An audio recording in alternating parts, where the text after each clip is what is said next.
Hello, good morning, dear students. How are you? I hope you are fit and fine at home, and you must have done your summer vacations homework. Before summer vacation, we have already completed our first 3 lessons. Now we are going to start our 4th lesson, the enemy.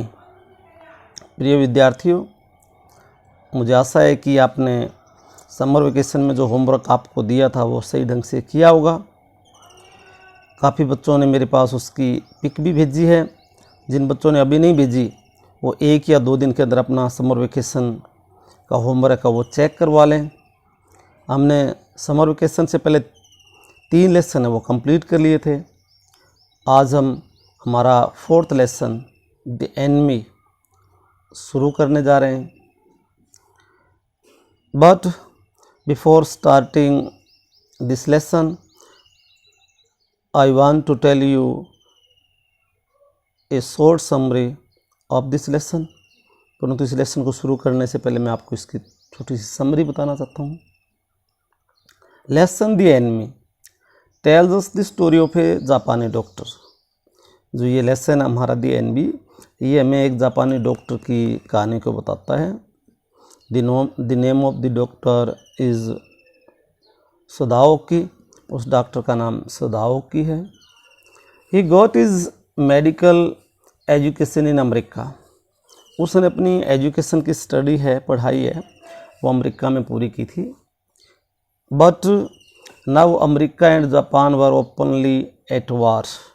परंतु अब Japan और America में युद्ध हो रहा है। Doctor Sadao is a patriot, so he hates American. Doctor Sadao क्या एक देशभक्त है, इसलिए वह अमेरिकियों से घृणा करता है। In this story one day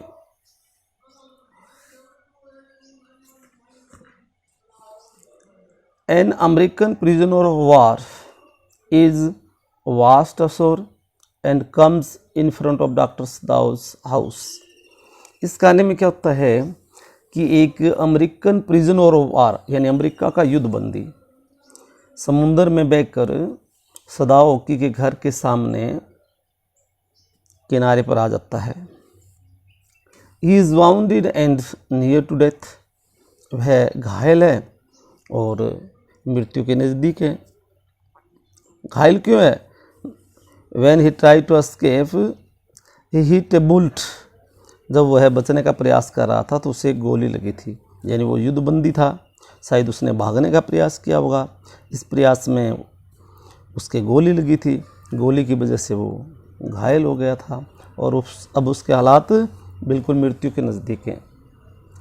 There was no reason to save him. अब उसे बचाने का कोई कारण भी नहीं है, because he was an enemy, कि वह एक शत्रु था। But doctor Sadao helped him. परंतु डॉक्टर सदाओ ने उसकी सहायता की। He took the American out of water. उसने उस अमेरिकन को पानी से बाहर निकाला। And kept him in his house about a fortnight. और लगभग 15 दिन तक उसे अपने घर में रखा। There was a great risk. इसका जोखिम भी बहुत अधिक था। Hiding an enemy was a wrong act, क्योंकि एक शत्रु को घर में छिपाना गलत काम था। But doctor performed an operation and saved the man. परंतु डॉक्टर ने उसका ऑपरेशन किया, उसे बचा लिया।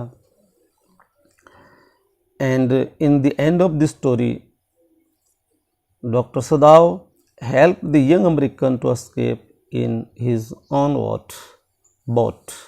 और कहानी के अंत में डॉक्टर सदाओ ने उस युवा अमेरिकी को बचाने के लिए अपने स्वयं की नाव भी उसको दी। तो this is the short summary of this lesson. ये इस कहानी की छोटी सी समरी मैंने आपको अभी बताई है। इस कहानी को अब हम स्टार्ट करने जा रहे हैं। The enemy. It is the time of the World War. It is the time of the world war, ये विश्व युद्ध का समय है। An American prisoner of war, N American prisoner होता है कैदी और वार होता है युद्ध का कैदी, इसका मतलब युद्ध बंदी, प्रिजनर ऑफ वार का मतलब युद्ध बंदी। It is the time of the world war, ये विश्व युद्ध का समय है। An American prisoner of war, एक अमेरिकन युद्धबंदी, इज वास्ट बहकर आ जाता है, अशोर, अशोर होता है समुद्र के किनारे पर, इन ए डाइंग, डाइंग होता है मरी हुई, स्टेट होता है अवस्था में। An American prisoner of war is washed ashore in a dying state, एक अमेरिकी युद्धबंदी मरी हुई हालात में, मरी हुई अवस्था में समुद्र के किनारे पर बहकर आ जाता है। And is found at the door step of a Japanese doctor, और एक जापानी डॉक्टर की घर की सीढ़ियों के पास मिलता है। एंड इज़ फाउंड, और पाया जाता है यानी मिलता है, eight the door step, door step तक घर की दहलीज, ऑफ ए जापानी डॉक्टर, एक जापानी डॉक्टर की। It is the time of the world war, ये विश्व युद्ध का समय है। An American prisoner of war is washed ashore in a dying state, एक अमेरिकी युद्धबंदी मरी हुई अवस्था में समुंदर बहकर समुद्र के किनारे पर आ जाता है। And he is found at the door step of a Japanese doctor, और वह जापानी डॉक्टर की सीढ़ियों के पास मिलता है।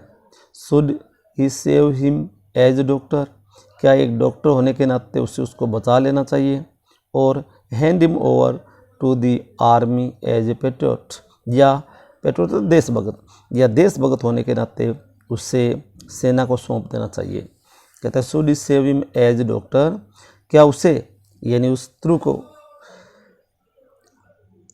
सेव हिम, उसे बचा लेना चाहिए, किसको, डॉक्टर सदाव को, कि क्या डॉक्टर सदाव को एक डॉक्टर होने के नाते उसे बचा लेना चाहिए, क्योंकि एक डॉक्टर का कर्तव्य होता है कि वह किसी को मरने ना दे। और hand him over to the army as a patriot, या एक देशभगत होने के नाते उसे सेना को सौंप देना चाहिए। अब ये दुविधा है डॉक्टर सदाव के सामने, वो एक डॉक्टर है इसलिए डॉक्टर के नाते उसका ये कर्तव्य बनता है कि वह किसी को मरने ना दे, लेकिन वो एक देशभगत है और देशभगत होने के नाते उसके लिए ज़रूरी है कि शत्रु सेना के सैनिक को वह अपने देश की सेना को सौंप दे। Doctor Sadao Hoki's house was built on spot of the Japanese coast, doctor Sadao Hoki's house, doctor Sadao Hoki का घर, वाज बुल्ट बना हुआ था, ऑन स्पॉट एक स्थान पर, स्पॉट होता स्थान, ऑफ जापानी कोस्ट, जापान के समुद्र के किनारे की, कोस्ट होता समुद्री तट यानी किनारा, where as a little boy, जहाँ बचपन में ही हैड ऑफन प्लेड, वह प्राय खेला करता था। Doctor Sadao Hoki's house was built on a spot of the Japanese coast where as a little boy he had often played, doctor Sadao का घर जापान के समुद्र के किनारे के ऊपर बना हुआ था जहाँ वह बचपन में खेला करता था।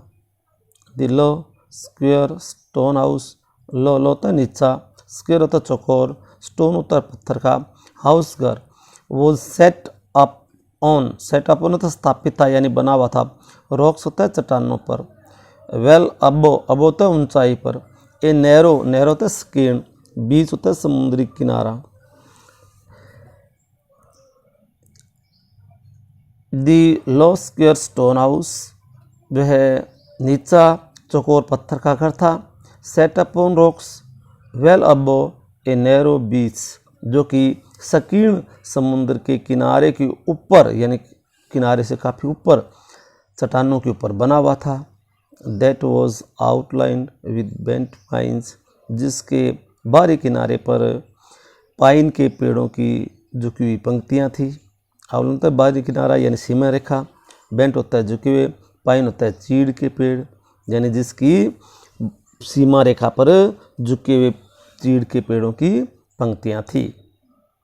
As a boy Sadao had climbed the pines, बचपन में सदाव उन चीड़ के पेड़ों पर चढ़ता था। स्पोर्टिंग, स्पोर्टिंग होता है सहारा देकर, हिमसेल्फ स्वयं को, ऑन हिज बेयर फीट अपने नंगे पाँव से, as a boy Sadao had climbed the pines supporting himself on his bare feet. बचपन में सदाव अपने आप को नंगे पाँव का सहारा देकर उन चीड़ के पेड़ों पर चढ़ता था। As he had seen man, जैसा as he had seen man do, जैसा कि वह आदमियों को करते हुए देखता था। इन द साउथ सीज, दक्षिणी समुद्रों में। As he had seen man do in the south seas, जैसा कि वह दक्षिणी समुद्रों में व्यक्तियों को करते हुए देखता था। When they claimed for coconuts, जब वे नारियल तोड़ने के लिए उन पेड़ों पर चढ़ते थे। कहते सदाव जिस प्रकार दक्षिणी समुद्रों में व्यक्तियों को नारियल के पेड़ों पर चढ़ते हुए देखता था जब वे नारियल तोड़ने के लिए उन पर चढ़ते थे, उसी प्रकार से सदाव भी उन चीड़ के पेड़ों पर अपने नंगे पाँव का स्वयं को सहारा देकर चढ़ा करता था। His father had taken him often to the islands of those seas. His father, उसके पिताजी, हैड टेकन हिम ऑफन, प्राय उसे लेकर जाते थे, टू द आइलैंड, उन द्वीपों पर, ऑफ दोज सीज, उन समुद्रों के। His father had taken him often to the islands of those seas, उसके पिताजी प्राय उसे उन समुद्रों के द्वीपों पर ले जाते थे। And never had he fail to say, और वो उसे यह कहने से कभी नहीं चूकते थे, to the little brave boy at his side, अपनी तरफ से उस छोटे बहादुर बच्चे को।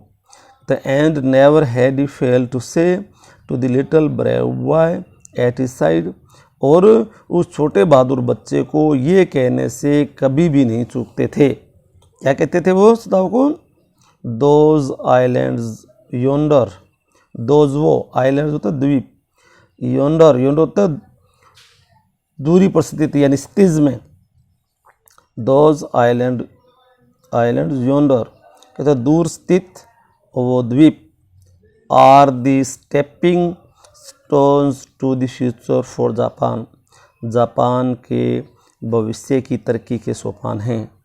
सदाव के पिताजी सदाव को क्या कहते थे कि दोज आइलैंड्स योंडर, वो दूर के टापू यानी वो स्थिज में बने हुए टापू, they are the stepping stones to the future for Japan, वे जापान के भविष्य की सीढ़ियों के सोपान हैं, यानी भविष्य की उन्नति के सोपान हैं। वे टापू जापान की भविष्य की उन्नति के सोपान हैं।